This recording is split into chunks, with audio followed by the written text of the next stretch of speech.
Well, I hope you're getting me right side up. My phone's crying, rotate the phone. And I'm not sure what I did, but you can listen to me, pretend I'm just relaxing or whatever, if it comes out that way. How is this? Is that better? Uh, anyway, uh, just haven't done a rant in a couple of days, and a lot of people requesting it. I appreciate that. I appreciate so many of you still checking in and listening. And tomorrow I get to do one of my favorite things. We've got a master's in leadership course that just got some great people in. But the next 3 days I'll be in there 8 hours a day, more than 8 hours, because we take all of our meals together and everything. And I am just so pumped about it, so excited about this. I think it's going to be one of the really significant things that we do as a ministry. And but next week we have Harvest Fest coming up, and that too, we're packed out. We'll make room for you. Come if you really feel to come. But we've got some incredible people coming that I think really have a not only kind of a pulse or know the pulse of America and of the nations, but also I think know the heartbeat of God. And that's Daniel Kalindo, one of the great emerging, I think one of the great emerging leaders in America, and from America, but he's a world. He's going to be a leader in the body of Christ, I think, of the stature of Reinhard Bonnke, who's he's taken over for. I consider Reinhard one of the greatest missionaries of all time, one of the greatest evangelists of all time, certainly, and he really picked a good one to take over that ministry. We have Lou Engle, and one of my favorite people, just true prophetic voice to our times, no question. If anyone deserves to be called that, I think it's Lou. And he's a preacher of righteousness. And also we got one of our another, I think, emerging prophetic voice in our time, Jeremiah Johnson's going to be there. And our people have just fallen in love with Jeremiah and just appreciate him so much. And but anyway, come out, we'll try to get you in. It's already packed, but we deal with it. If we have to do overflows and stuff, we'll figure out some way. But it's a gathering of people, and some of the spectacular things happen with the people that come, and some of our vendors. God loves to.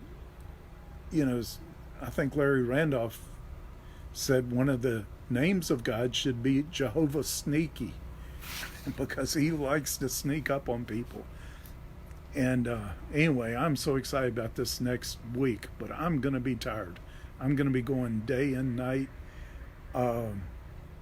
But there's a good tired. There's a kind you just love when God's moving, like he tends to, and which he did in our master's course last month, and I expect the next 3 days. Boy, this really works too. What we're doing is where our master's candidates come together for 3 days a month, 1 weekend a month, Thursday through Saturday. Start early and go until dinner, have dinner together, and then start the next day and end on Saturday evening. But there was just a bonding of the people who came. We limited it to 24 people. I think we have 23 there. And it's just the right number of people who really get to know each other. Some of those who are most of them who are there are already accomplished leaders in some field, and they know leadership, and their insights and all can be some of the greatest instruction that comes, just what comes from our students and our others. We got others that are helping me do the teaching, and anyway, I get really excited about this time. And but also a lot of people were asking me my opinion about the Kavanaugh stuff that's going on, and I, as I shared before, I watched the testimonies of both Kavanaugh and Dr. Ford. I didn't believe Dr. Ford. I know almost everybody said she was so believable, so credible. I thought right pretty fast, something's really wrong with this lady. And if, you know, I just didn't believe it. I still don't. I think the evidence is piling up that these are false accusations of Kavanaugh. That I mean, all kinds of stuff is coming up about, you know, Dr. Ford, and that friends who've testified, and some under oath. One former boyfriend, who was, I think, her boyfriend for 6 years, testified under oath. If he's wrong testimony under oath, that is perjury. You go to prison, not just jail, prison for that. But he signed an under oath that he witnessed her coaching people how to take the polygraph test. Others witnessing that they flew with her in small planes, big planes. She flew a lot, never had a fear of flying, never had a fear of small places. These are all things that she said she had that were the result of the attack on her by Judge Kavanaugh. The claustrophobia and the fear of flying and all this stuff that was all from her. And, you know, the woman is troubled. I mean, she has trouble. She was pretty shaky, and it wasn't just because she was afraid of being one of those people. She's a professor. She's used to talking to people. And I'm just saying, this is one of the ugliest, to me, things that have happened in our government since the attempted high-tech lynching of, you know, a former justice and a black justice who I think has turned out to be one of our great justices.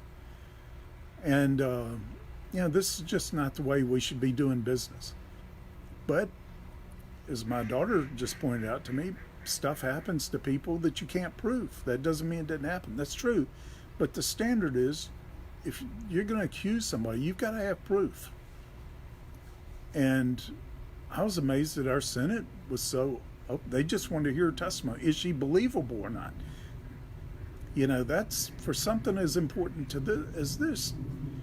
You know, almost if she could coach people on how to take a polygraph, and she's a behavioral psychologist, and obviously in her testimony it came out how she knew certain symptoms of things she was claiming to have and all this, and no, you can fake all of that kind of stuff.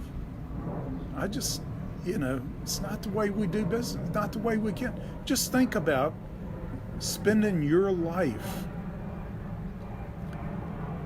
preparing for your dream job, the job your whole life. This is the ultimate. And you're, you know, applying for the job, you're interviewing for the job, and someone comes up with a wild accusation that is not true, that ruins your ability to have that job. It could happen to anybody and anywhere. We let that be a standard in our government. I tell you, it is wide open for false accusations everywhere, anytime, for anything. It's already going on. And then the un-American stance that you're guilty until proven innocent. We turn to that. And then people are guilty just because somebody accused them with no evidence. You know, this is really out of control. It has to be stopped here. Now, it would not surprise me. I'm not prophesying this, but anyway, it wouldn't surprise me if Judge Kavanaugh did not get the votes he needs to get approved for this, for the Supreme Court justice. Be a terrible tragedy. I think it would do terrible damage to our whole country.